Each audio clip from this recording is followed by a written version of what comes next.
Well, it is Public Domain Day, our unofficial holiday that celebrates works passing into the public domain in the United States. It's January 1st of every year. And this includes all kinds of intellectual property, music, movies, books, poetry, cartoon characters, and more. Every year, this day gets a little more exciting for me because we've now passed the threshold into recorded music and movies, which means that there's some valuable historical recordings, as well as songs that have stood the test of time that have now entered the public domain. Now, there's a lot of fine print that governs when exactly copyright expires for a given work, but the general guideline specific to 2026 is now that most works from 1930 and before have passed into the public domain, as have most sound recordings from 1925 or earlier. And with every passing year, we get one more year's worth of content. So for this year, 2026, I'll pick just a few of my favorite highlights that fall into this category. This includes 4 of George Gershwin's classic songs: Embraceable You, I've Got a Crush on You,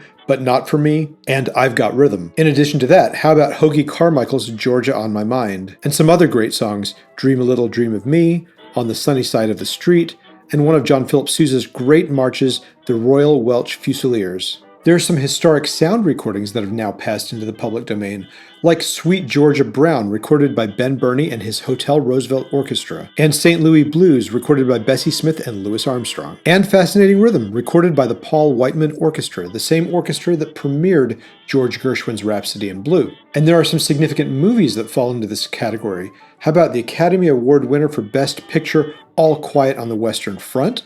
Or The King of Jazz, which was a musical revue featuring Paul Whiteman and Bing Crosby's first feature film appearance. Also, The Animal Crackers, featuring the Marx Brothers, Soup to Nuts with the Three Stooges, Morocco, and The Blue Angel, both with Marlene Dietrich, Anna Christie with Greta Garbo, The Big Trail, which was John Wayne's first leading role, and Juno and the Paycock, and Murder, both by Alfred Hitchcock.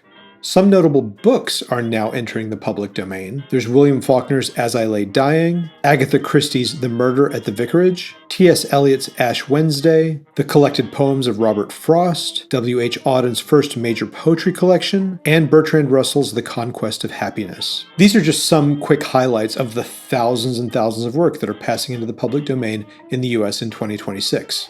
If you're interested to learn more, I'll leave some links below with longer lists, as well as a lot of detail on how copyright works in specific cases. So Happy New Year, everybody. I am looking forward to a bright 2026. I've got lots of videos planned, films to compose for, lots of music I want to write, and I can't wait for what the new year's going to bring. If you're a fellow creative, what are you passionate about doing this year? I'd love to hear from you. Drop a note in the comments below and hit that thumbs up on your way down there. That helps. I hope this is a tremendously creative and prosperous year for you.